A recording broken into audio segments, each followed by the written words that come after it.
are being exploited. And I like that BT is a part of the solution to that injustice, and that he's a part of standing up and saying there can be a better way for us to live, and takes part in making that happen. So that's my guy, BT. Hello, Cherry Hill. So I play Enobaria. You guys know who that is, right? I think I loved having sharpened teeth. That was really fun. And a lot of people say, oh, you're the villain, you're the baddie. No, I'm the badass. So that was a lot of fun, and it was a lot of fun, and it was really wonderful to be part of Catching Fire, to be part of this world, and to be trying to survive. Thank you guys all for coming out. Yeah, on that, exactly. Thank you for making your way out here today. And speaking of kicking butt, I think Brutus, for me, was his competitive nature. I think I identified most with the idea that all of these guys are fierce fighters. They've all been previous winners. So you gotta remember that going in, that all of these guys won. So there's something, you know, every one of them was to be reckoned with. And for me, it was his competitive nature. Awesome. That was a good first question. Nice job, Megan from Springfield. This is Jessica from Kennett Square. This is for the females on the set here. What was your training regimen like before shooting Catching Fire? You can start with Maida. Both of you, Jenna and Maida. Well, asking about your training. Well, you gotta get in shape. You gotta get tough. First of all, I have to thank Jenna, because she helped me a lot with the training, because at first it was so difficult. We had hours, 4 or 5 hours, plus a personal trainer, learning mixed martial arts, and I had a sword, so I was doing a lot of sword fighting, and the people who trained me also did the Matrix, so they were really, really hardcore. And at first, my second day, it was so hard I threw up. And then and then Jenna had worked with this group of people, and when I first met her, I said, I don't know how I'm going to do this, and she said, no, just keep going. And she's right, so thank you. I'd like to point out that you got a hype for throw up. They cheer I'm for just throw saying, up. as a girl, how amazing when you go into the gym, all bets are against you, and to be able to pull through and beat the boys and go harder than you've ever done, and push your body harder than you've ever done. And yes, you're gonna feel really bad and you're gonna throw up, but then after 2 weeks, you're gonna feel like this most amazing, glorious, like it's so amazing what your body feels like after you really push yourself. And but for Joanna, I mean, I basically chopped down like almost a whole acre of a forest to prepare for this. The martial arts guys were like, just get out there with an axe and just keep chopping, chop, chop, chop. So that's pretty much all I did, really. Just like, I wielded an axe. So you have to buy an axe. This question is for Sam. This is from Alan from Medford. Sam, what did you find most interesting and profound about playing Finnick's character? Interesting and profound. You have to find two things here. I mean, for me, the transformation was pretty profound. You know, I walked into the audition room as a very pale, out of shape, very untanned, hairy being, and came out with a waxed chest, a six-pack, and a tan. So I think my friends and family were somewhat disgusted that I turned into a surfer dude. But the most interesting thing, what was the question? Interesting and profound thing about playing Finnick's character. Yeah, the most interesting thing would definitely be like the wax chest, right? The six-pack. Yeah. I think we'll leave it there. I mean, I think I've given you a large list, a long list of things that. All right, sounds good. This question is for Bruno. This is Megan from Wilmington. Wanted to know if there were any pranks on set, and if you participated with them or witnessed any. And were you guys pranking each other in Hawaii when you were filming? You know, this was one of those sets that was very relaxed, fun, and professional. So you couldn't ask for a better combination of elements to be working in. And as far as pranks go, there were always things happening. Some things we could share, some things we can't share. But nonetheless, yeah, it was a good time had by all. All right, sounds good. Sounds also. Never mind. This question is from Jennifer Lawrence. Your name is Jennifer Lawrence, right? All right. Jennifer wants to know, and I'm going to go to Jeffrey on this one. If you were a citizen of Pan Am, how would you fight injustice of the Capitol? Whoa. Deep. Can't take any more bites. Tires don't die. I guess. Musical mics. Hello. Check. There we go. Hey, first of all, are you guys really excited to see this movie? Really?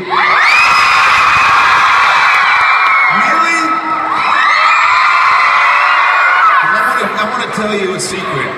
I've seen this movie, and I think you guys are going to be blown away. I'm so excited for all of you because it really is. These are your stories and these are your movies, and I'm very excited that you'll finally gain ownership of this one.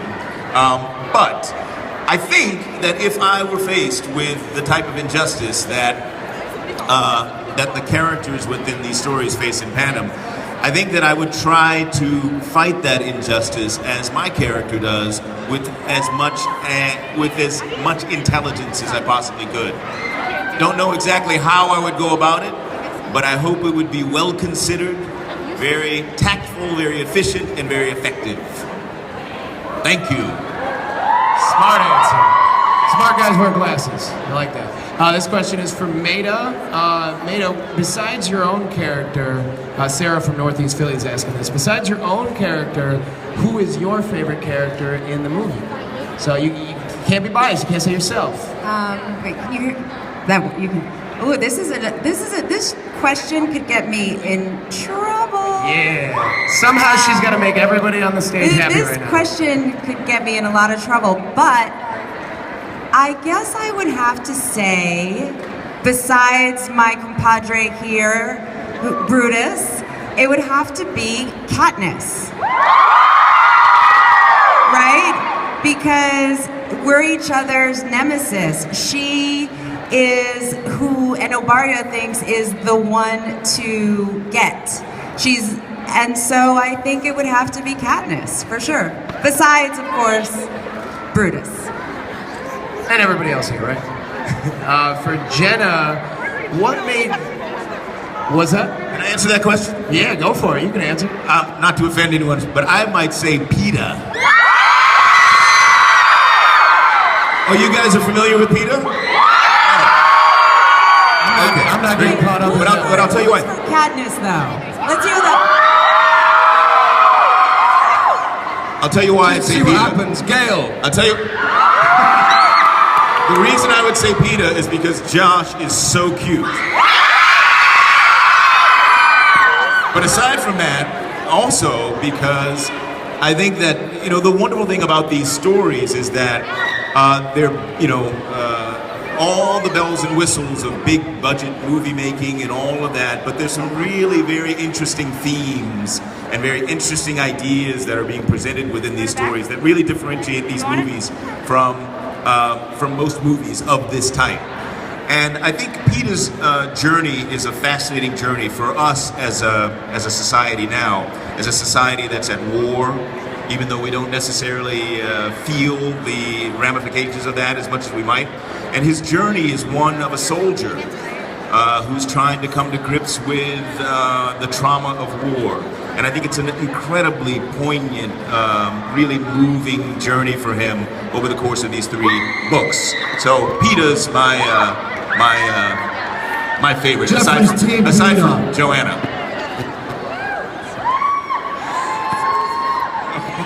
Awesome. Jody from Westchester wants to know who on the stage was the biggest fan of the book series before taking part into the movies? Who do you guys think it is?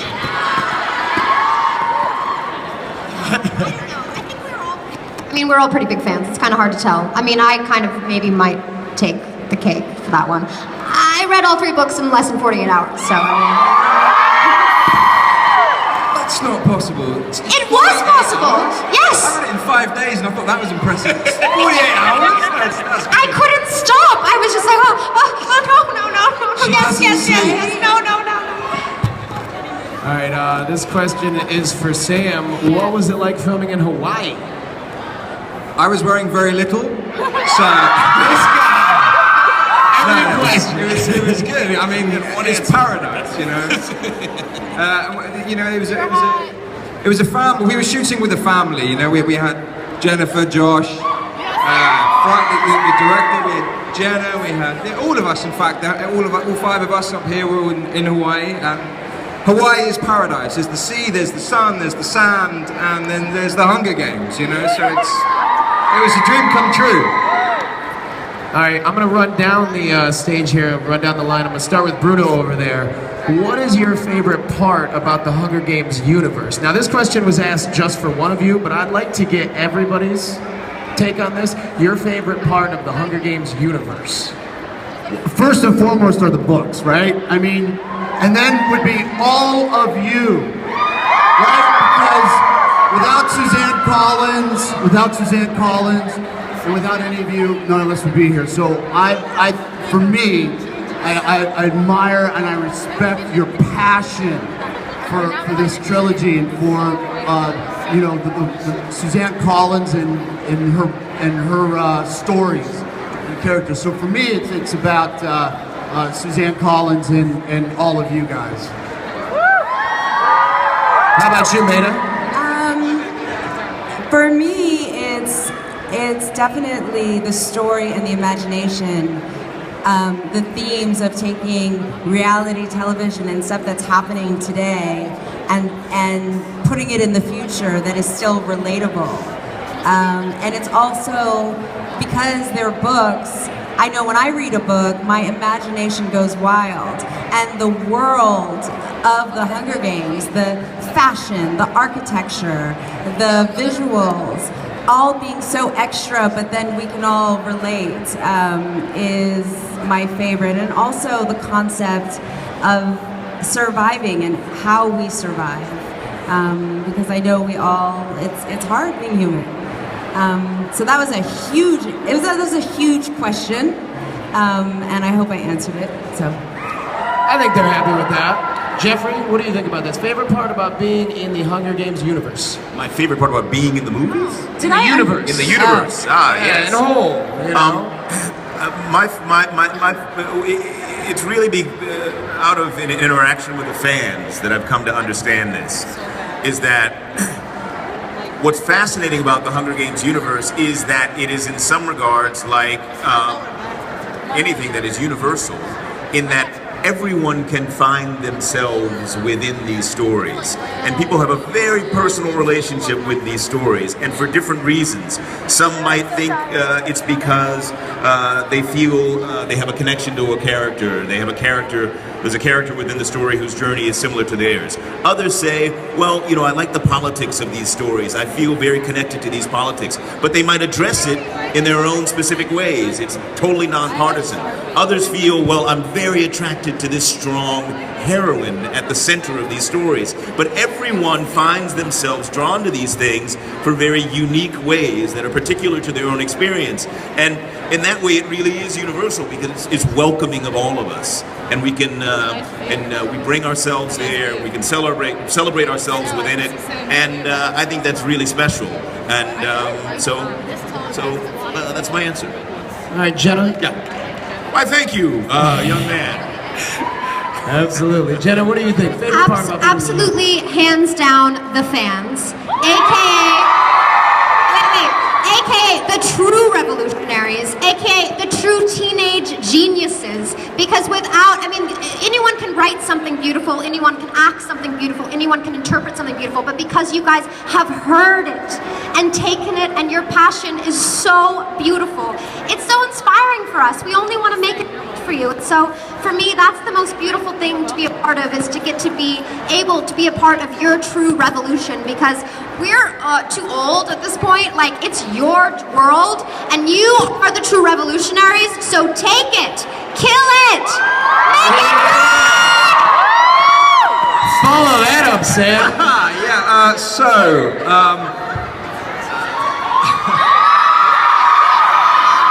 Done! And that's my answer!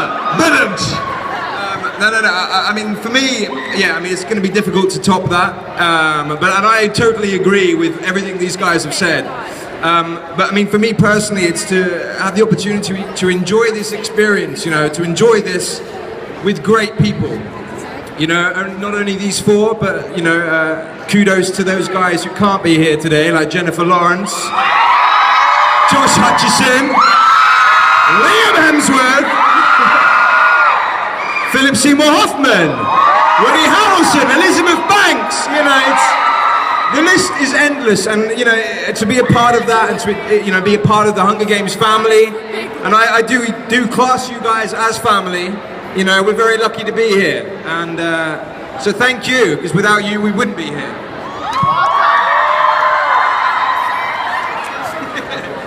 That's a very serious question. Rachel from Mount Laurel, for all of you, wants to know, what does the fox say? The best part is watching none of them get it. What does the fox say? You like that? Oh, yes, the new YouTube video, right?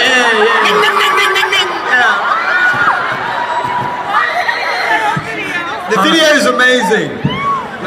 Definitely check it out. All right, awesome. Before we let everybody go today, which we want to thank all of you for spending your Sunday with us. Before we let you go, we want to leave everybody with one line here. We're all gonna go see Catching Fire, right? And we're all gonna hop on our social networks, our Twitter and our Facebook and our Instagram, and we're gonna tell everybody something that the cast told us about Catching Fire. Now, what is everybody gonna be telling their social networks about? What's one line that they need to leave here with, knowing what they're in for with Catching Fire?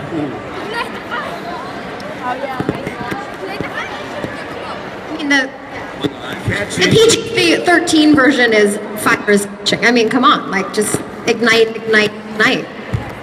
Listen, I'll tell you in one word: Catching Fire rocks. All right, real or not real? Real! How about you, Maida?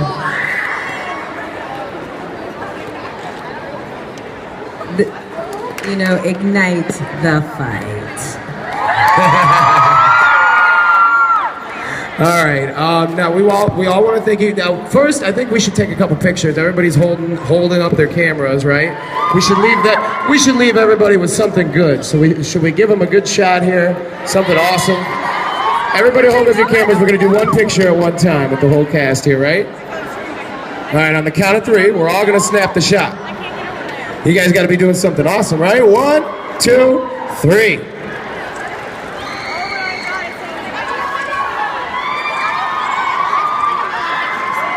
I can take pictures while I take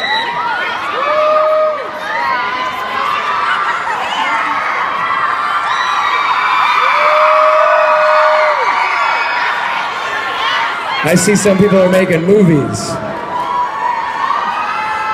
Sam, I was actually handed one last question for you. One last question for the cast here. If you were to consider yourself in any district, which district would you consider yourself brought up in? I'd actually say District 12. Genuinely, I definitely went through a lot of hardship growing up, and this is proof that if you dream big, dreams come true, District 13, are you kidding me? Come on! District 3 all the way, man. District nuts and bolts, man, all the way. Well, it's all about District 2, the careers. There gotta be, yes, the careers! I'm a capital guy, too! All right, we want to thank you all for coming out. Put your hands together. You look beautiful. Make sure you catch and fire.